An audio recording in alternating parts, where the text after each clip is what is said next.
오늘 우리가 함께 볼 하나님의 말씀은 요한복음 2장 23절에서 25절 말씀입니다. 또 사람에게 대하여 누구의 증언도 받으실 필요가 없었으니 이는 그가 친히 사람의 속에 있는 것을 아셨음이니라. 아멘.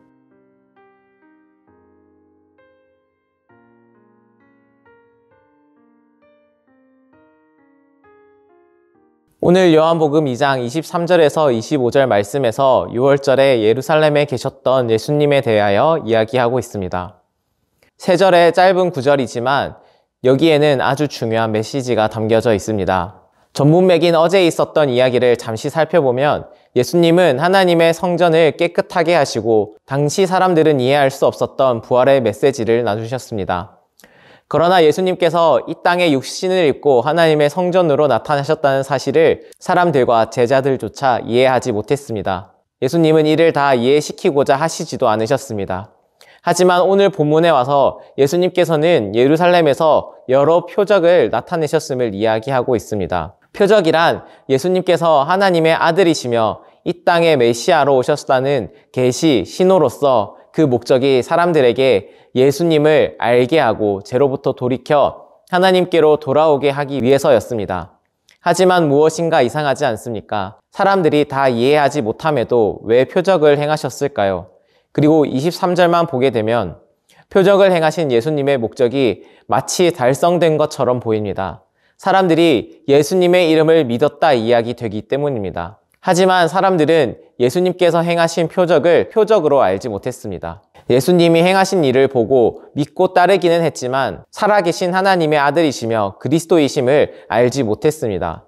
그분께서 걸어가실 길에 대해 이해하지 못했습니다. 죄에서 사망에서 생명으로 인도하실 분이라는 것을 이해하지 못했습니다.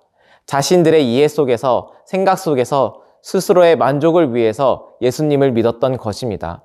그 자리 가운데 예수님에 대해 온전한 믿음을 가진 자가 없었습니다. 이 사실을 예수님께서도 아셨습니다.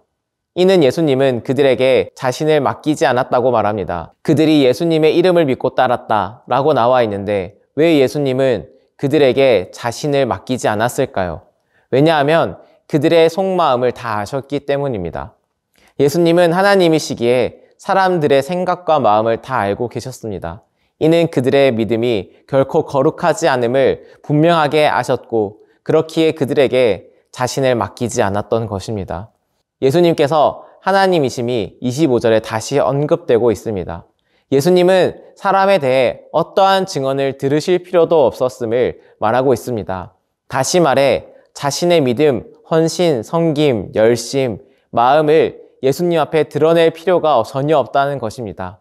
예루살렘에 있던 사람들도 입으로 믿는다고 고백했지만 온전하지 않았다고 분명하게 알 수 있습니다. 우리는 각자의 입을 통해 때로는 누군가의 입을 통해 믿음을 증언할 필요가 없음을 기억하며 나아가야 합니다. 또 누군가의 믿음을 판단할 필요가 없음을 또한 명심하길 바랍니다. 스스로 하나님 앞에 무릎 꿇기를 바랍니다. 예수님께서 행하신 일들을 돌아보며 또한 각자의 삶에서 인도하신 손길을 기억하며 내가 진정으로 예수님을 구주로 믿는다면 어떤 삶을 살아가야 할지 진실하게 돌아보는 시간이 되기를 바랍니다. 사랑하는 불꽃교회 성도 여러분, 예수님께서는 하나님의 아들로 메시아로 그리스도로 이 땅에 오셨으며 표적을 행하셨습니다. 그리고 우리 각자의 삶도 돌보아 주셨습니다.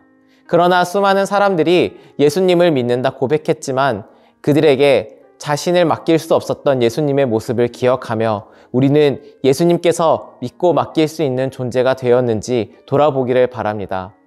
혹 나의 믿음과 신앙을 드러내고자 하지 않았는지, 혹 내 믿음이 다른 사람보다 더 나은 줄 알며 다른 이들을 판단하고 정죄하지는 않았는지 돌아보며 나아가길 바랍니다.